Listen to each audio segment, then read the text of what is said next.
Like, oh, so you like volunteer there? And I'm like, I'm a firefighter. Let's get that straight. A role as a volunteer that has become a big part of her life. Katie Melizio spends her free time working at the Elon Fire Department.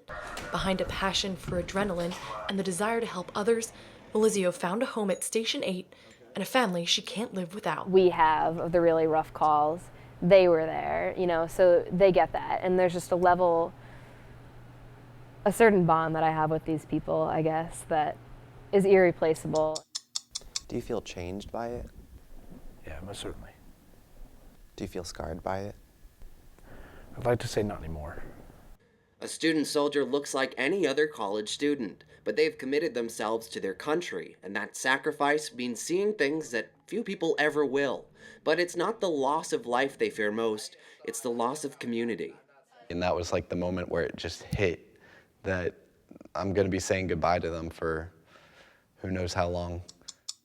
They all said that during their freshman orientation talking about sexual assault and violence on campus, that pretty much they were scared to death and were told that they were rapists. Hooking up on a college campus happens, and it happens often. But we found out why students aren't willing to sit down and talk about what it means to go too far. I'm Don Grenese. I'm Monica Yantosh. I'm Mallory Lane. And I'm David Hodges. Those stories on this edition of 30 Minutes. The Elon Fire Department is a small station. There are a total of 42 firefighters, 30 of those are volunteers. They're responsible for an average of 1,300 calls a year. After 5 o'clock, there's only one paid firefighter on duty, and the station relies on volunteers to answer calls. Those calls aren't just for fires. Station 8 also responds to car accidents and injuries, and they also help change tires, haul away downed trees, and almost anything else they're asked to do. This can mean long nights and no sleep, a result of a few serving many. Joker, that's us. And it's a fire. During our interview with firefighter Katie Melizio, calls for Station 8, the Elon station, came in twice. Melizio was calm as she got her gear on and headed out to the call.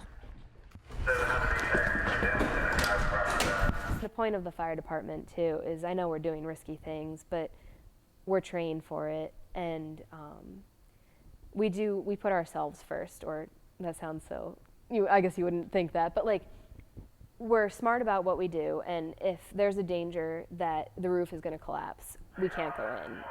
Melizio is a volunteer here at Station 8. She's a full-time student at Elon University and will graduate in May with a dual degree in biology and psychology with a minor in neuroscience. What are other students' reactions when you say, oh, I'm also a volunteer fireman?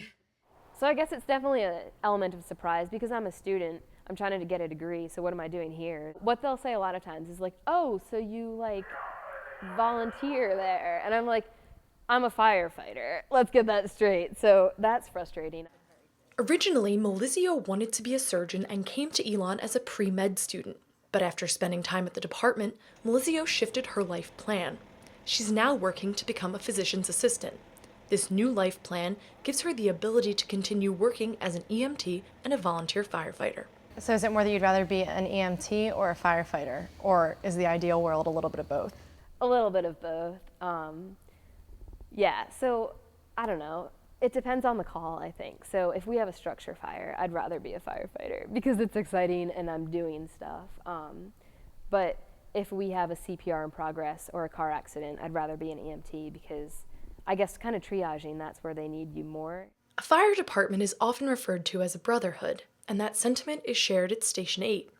Deputy Chief Steve Floyd joined the department after he graduated from Elon in 1975. It's a diverse group of people who enjoy working with each other and learning from each other and protecting each other and protecting the people that we're in charge of serving to. So it's a mixed bag for us. We enjoy helping others as we also enjoy helping ourselves because we consider ourselves brothers and sisters and we look out for each other all the time. Sometimes I'll go home for like a month over the summer or whatever, and when I'm leaving, they'll be like, "Why are you so upset?" And like, I mean, it makes it sound like I cry all the time. I do not. I love it here so much, and they're my adopted family, but this huge family. Melizio is one of the 3 females on the squad, but that doesn't stop her from feeling like a part of the team. And she often turns to the other members for support. He's one of the go-to guys for me, where if I'm upset or whatever, and he's a big cuddly bear, he'll hate me for saying that, but because he's like a big burly guy, super tough and loves guns, but I'll go to him and cry if I'm upset. I don't want to leave because saying goodbye to Elon, like, that is going to stink, Elon University, but then saying goodbye to the fire department and all of that at once, I can't imagine it. Melizio isn't the only one who didn't want to leave. Mike Giroux graduated from Elon in May 2011 as a public administration major. Learn all the equipment, learn what it is. He's still a volunteer fireman, and he made the decision to go into public service early in his career at Elon. I know where I want to go. I want to go into emergency services. What can I do at Elon that will get me there? We don't have a fire science. We don't have a nursing. We don't have a police academy. So what can I do to get me there? I started with real old gear, and then they ordered some more. After 4 years of being here, I felt too ingrained in the college, too ingrained in the town, and too ingrained in the county of Alamance to really give that up. I felt like those were connections and relationships that I wasn't willing to give up to go back to Massachusetts. If you've been here 4 years, you've got ties here, but then all of a sudden, okay, this is something that I love to do. What can I do that's going to keep me around some of the same people, keep me around the same atmosphere, the same excitement, the same essence of not knowing what's going to happen next? And he said, well, come join the fire department. How do you feel when you know that someone was with you when they were in school and they've stayed down here and stayed with the department? It's a blessing to us. One that gives us another personnel that's going to be full-time that we can count on. And it makes us proud. It's another link to the university that we have that helps us and I think helps the university. Volunteer college student, volunteer. Did you feel like a normal college kid? I don't know what a normal college kid feels like, but I had a good time. I think it was good for me that I didn't join until sophomore year. And so freshman year, I got that experience of just living the college life. Was it hard for you to be a student and a firefighter at the same time? I can say that I never pulled an all-nighter for academics. I always planned ahead, got my papers done, and always slept for academics. The one time I pulled an all-nighter in college was for a house fire, and then was actually hanging out right here, and 12:15, just after midnight, we got the call for a structure fire, and it was a house on fire. And we were out there till 6 o'clock in the morning. The firefighters are given a pager that goes off when there's a call. These calls are unpredictable, and for students, that can mean pagers going off while they're in class, or in Melizio's case, while she's conducting research. And every professor and student handles that responsibility differently. If you want to turn it off, turn it off. If you want to leave it on, leave it on. Just don't let it be a distraction for other kids. Okay? I understand that. I don't let firefighting get in my way of classes because that's why I'm here, first and foremost. I pay enough for it anyway. But then when I'm taking a test, I hear the sirens going off, and then I'm distracted because I'm wondering where they're going. For Melizio, firefighting is more than just a hobby. And for those and many in the department, it has become a reason to make Elon their home. You want to make sure people are growing and enjoying the experience of being here. And so that's what keeps me coming back. Katie's been here for 4 years. You've kind of seen her grow up a little bit, and now you're getting ready to see her graduate. What's the feeling there? It hurts. It's a very, very happy day for them and for us to see them graduate. And we always look forward to that, but we also don't look forward to it. We hate to see them go. And we might even keep Katie, we'll see. But it's a very tough situation to see them go. They become part of our family. They're part of our lives. We're part of their lives. A certain bond that I have with these people, I guess, that is irreplaceable, and that's why it's going to be hard to leave Elon, but it'll be hard to leave them, I guess, more so. And I can't even imagine. I don't know. The fire department is why I'm trying to stay in Elon after I graduate. 30 Minutes will return in a moment.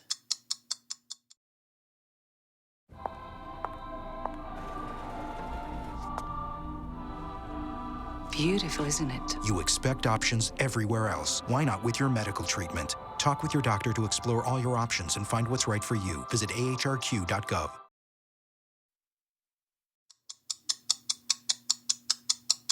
At this time of year, most college students are preparing for exams, but one college student at Elon University is preparing for war, the longest war in American history.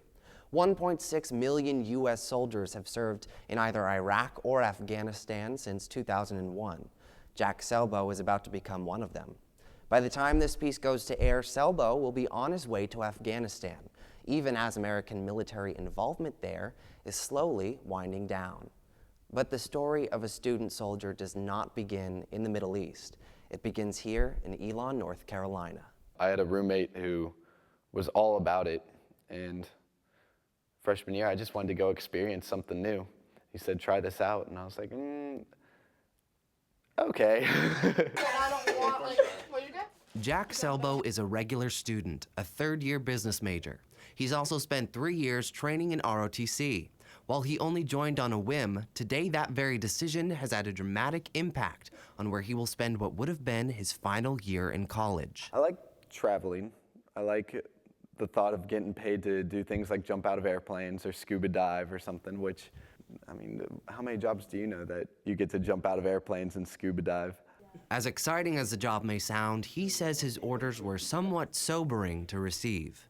I've been part of the National Guard for 2 years, and they're shipping me off, so I'm going. I leave May 4th for like that. There's like a 2-3 week period where all we do is train, and then June 11th, fly out of country. Before he headed out to training, Jack tried to spend as much time as he possibly could with his friends here at Elon. We sat down with 4 of them to get a better idea of who Jack Selbo is. I get a knock on my door in my suite in HBV, and I open the door to a shirtless guy who is shaving cream on half of his face and shaving cream not on the other half of his face. And I said, hello, and he said, I'm locked out of my suite. And I said, well, the RA is not here right now, I can't really help you. And he goes, well, can I come in and hang out? And he spent about 3.5 hours with my roommates and I. Selbo's friends describe him as a fun, lovable guy, someone who makes it a point to get to know everyone he's around. He always makes time for his friends, and he has so many different groups of friends, which is so interesting about Jack, is that he always makes time for each unique group, but yet he's always distinctly himself within each group. He has no problem going up to complete strangers and just saying, hi, I'm Jack. When he kind of told everyone that he was being deployed, was that a surprise? I thought they would at least let him finish a degree and then go do that. And I guess obviously that's not the case anymore. He said he's not really good at goodbyes, and so he didn't want a big emotional get together. He just wanted to hang out like normal. He wanted to just party with his friends. He came over and we played FIFA. Yeah, I saw him on the last night too, and we just watched Emperor's New Groove. Selbo is leaving behind a community of friends in lieu of a country at war. In Afghanistan, more U.S. military forces are coming home than being deployed. President Obama has said that 10,000 U.S. troops were removed from the country last year, and another 23,000 will be home by the end of the summer of 2012. But more than 1,400 miles to the west in Iraq, the United States has withdrawn almost all of its soldiers since the war there ended in December of 2011. One Elon student, a veteran of both wars, has already gone through what Selbo is now preparing for. Do you feel changed by it? Yeah, most certainly. Do you feel scarred by it? I'd like to say not anymore. James Shore is a 24-year-old freshman from Winston-Salem who's seen the brutality of war firsthand. This family of 4 in Iraq was in a car, and I think we thought the guy was trying to drive through a checkpoint, and he might have had a car bomb, so we fired a warning shot at him. And after you fire a warning shot, if you're still driving, you're supposed to fire a smoke grenade out of a grenade launcher. The gunner put the wrong grenade in his grenade launcher. He didn't put a smoke grenade there. He put a star cluster, which is this thing that goes in the sky and burns real bright. It's like a signaling device. He fired that into the car, and this thing went off inside the car and burned this family to death. It was the shared experience of war that brought James's platoon closer together. We were extremely close, And we would have all died for each other. Unfortunately, that was part of war too. James became especially close to a soldier from his home state of North Carolina. We were just on regular patrol one day, and he got hit by what's called an explosively forced projectile, which is a concave copper plate that's ejected out of a canister with explosive. And it was angled on his side and went through the truck on his side and decapitated him. And I was actually unharmed from it. Unharmed physically, Shore still carries the emotional baggage of war. Clara Martin is an Elon senior, dedicated to helping veterans everywhere cope with these struggles. I just don't want anybody to feel forgotten, because nobody should ever feel forgotten. Martin is the founding member of Team Hero, a new organization on campus that calls upon students to help veterans and active soldiers feel part of the community. Team Hero is basically a way for students to connect with the military community. We coordinate activities for students to interact with veterans and their families. So we just try to kind of give students that opportunity. For the past 2 years, Martin has reached out to Jim Stanek, an Iraqi veteran, and his wife Lindsay, inviting them to campus to share their stories with Elon students. Our veterans aren't damaged goods. They are our veterans, but they're our country's heroes. These are men and women that were willing to put their lives on the line, sign that dotted line, put on a uniform, and go to places that people in their right minds wouldn't go. Jim and Lindsay stress that communication with friends and family back home is essential for those fighting abroad, and they encourage Elon to make that well known to Selbo and other deploying soldiers. I've seen way too many guys that have been overseas that nobody contacted them while they were there. It just left out of sight, out of mind. And that just, it's gut-wrenching for those guys. I didn't get a chance to really tour around, but there should be yellow ribbons all up and down this campus for that guy when he leaves. Don't let the college forget.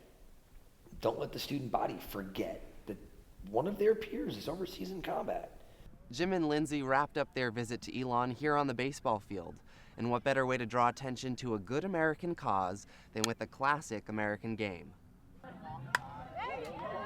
Team Hero's annual softball game drew a crowd of ROTC students, varsity sports teams, Greek life, and military veterans for a day of community and support. It's this sense of social bonding that Martin hopes to preserve for student soldiers like Selbo. Everybody's experience is different, and not everybody comes back from Iraq or Afghanistan, whatever war, and has a support system. Whether they fought in Vietnam or just got back yesterday, we're thinking of them, and we want to support them in any way we can. From letters to care packages, Selbo's community appears ready to support him on every step of his journey. What kind of advice would you give someone who's about to head out? Nobody goes to war wanting to be a hero. I think you get put in certain situations that kind of happens. Even if you feel as if all is well and there's no danger for the day, it can all change in a heartbeat. Don't have any regrets when you go. You do what you got to do to get your butt home. On the night before he left, I think Jack probably hung out with like hundreds of people because he just cares about that many people, and that many people care about him. I hope he comes back the same, just comes back a great, fun-loving guy, and just nothing has to change. He's amazing. And he's honestly one of those like strongest people I've ever met. 30 Minutes will return in a moment. The only triple doubles you get come with fries. I can do this all day. Your moves are just gay. Using gay to mean dumb or stupid, not cool. Not cool. Not in my house, not anywhere. It's not creative, it's offensive to gay people, and you're better than that.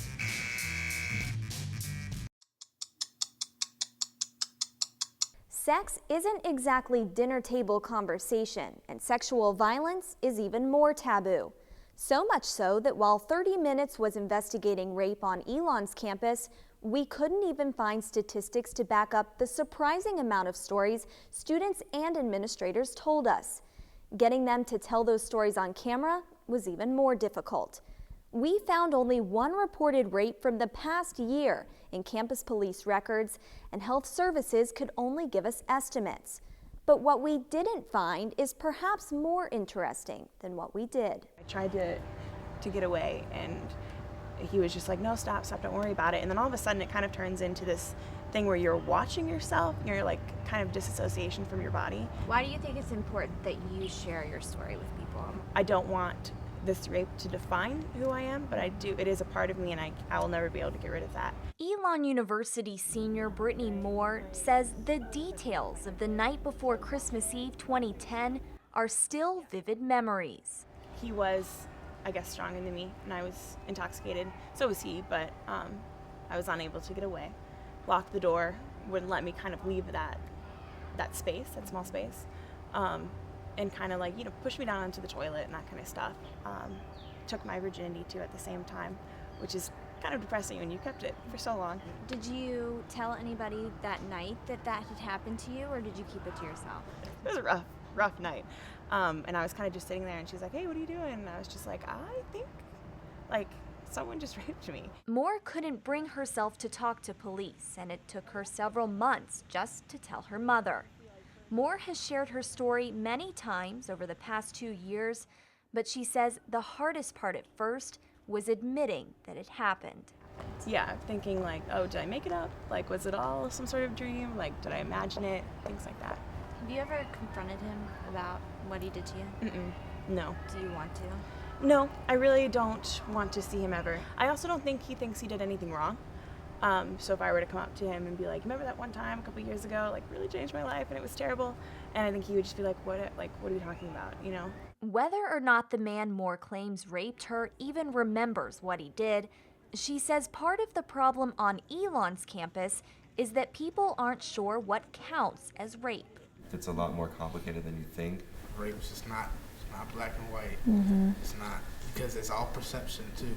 How do you accuse, like, even if you know the person that raped you, and it's just like, you both were drunk or whatever, it's just like, I guess it's like so comfortable because you're accusing the person, you're just like, you meant to do it, you meant to like rape me. According to the North Carolina General Assembly, the definition of rape in this state is if a person engages in vaginal intercourse with another person by force and against the will of the other person.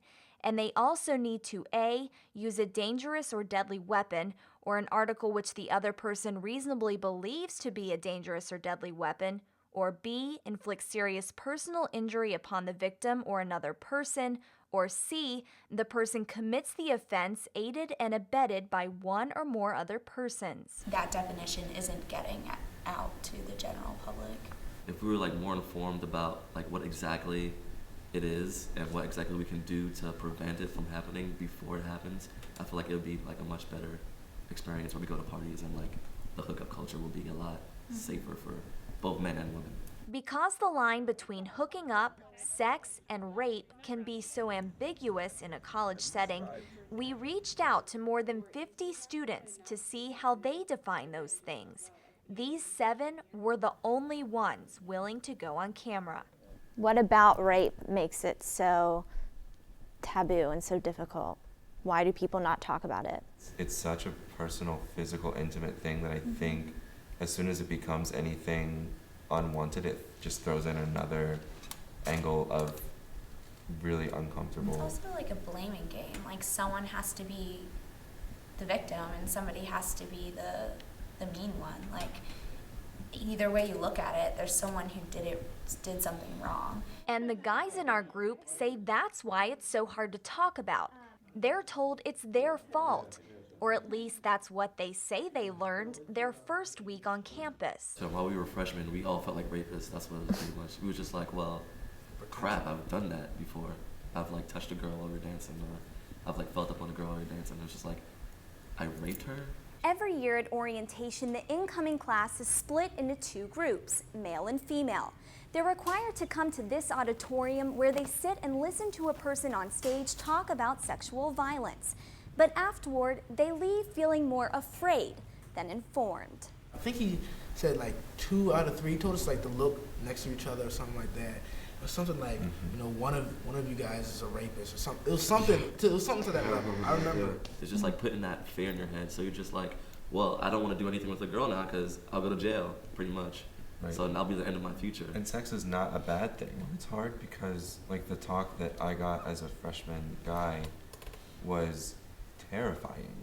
I mean, like you said, you kind of walked out of there saying like, well, I don't want to touch anybody now. It was fear-mongering, it was heteronormative, it assumed a lot about male motivation, I think, and so I think while it's a great conversation to have and it definitely shows efforts, there's so many things that could have been different about that. We had several questions come up, so as a university official, I'm asking you these questions from the Please. students. Leanne Royster is the Director of Health Services and Health Promotion at Elon. We had 4 males in the focus group, and they all said that during their freshman orientation talking about sexual assault and violence on campus, that pretty much they were scared to death and were told that they were rapists. Every single one of them, you are a rapist.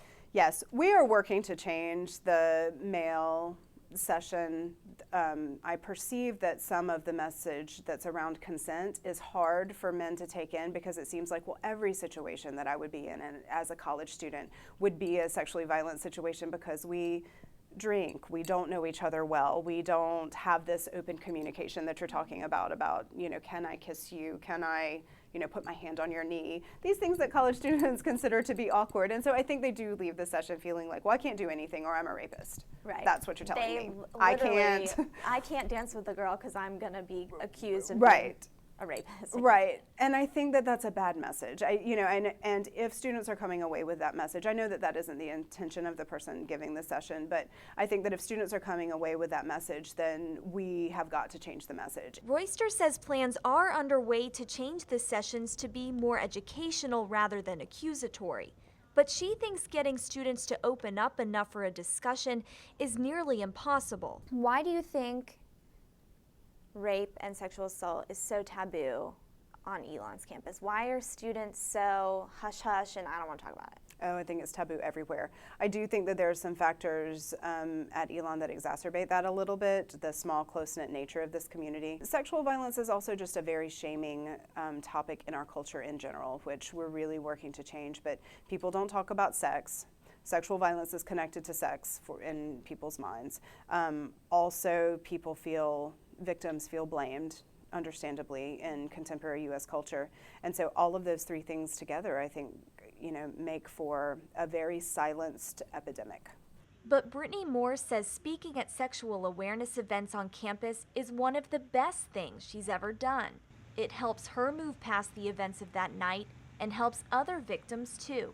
Do you ever have people come up to you and say thank you for sharing your story? I had a girl come up to me after the event this year, and she was just like, I've been looking for you for a year, like you spoke last year and I've been wanting to talk to you since then, and she's like, you're so inspirational to me, and like I'm shocked, I'm flattered.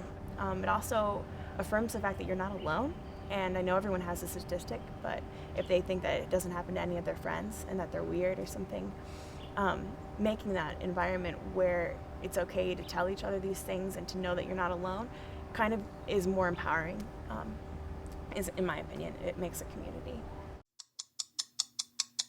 That's it for this season of 30 Minutes, but you'll see us again next year. The point of the fire department too is I know we're doing risky things, but we're trained for it, and we put ourselves first, or that sounds so, I guess you wouldn't think that, but like we're smart about what we do, and if there's a danger that the roof is going to collapse, we can't go in. I hope he comes back the same, just comes back a great, fun-loving guy, and just nothing has to change. He's amazing. And he's honestly one of those like strongest people I've ever met. Why do you think it's important that you share your story with people? I don't want this rape to define who I am, but I do. It is a part of me, and I will never be able to get rid of that.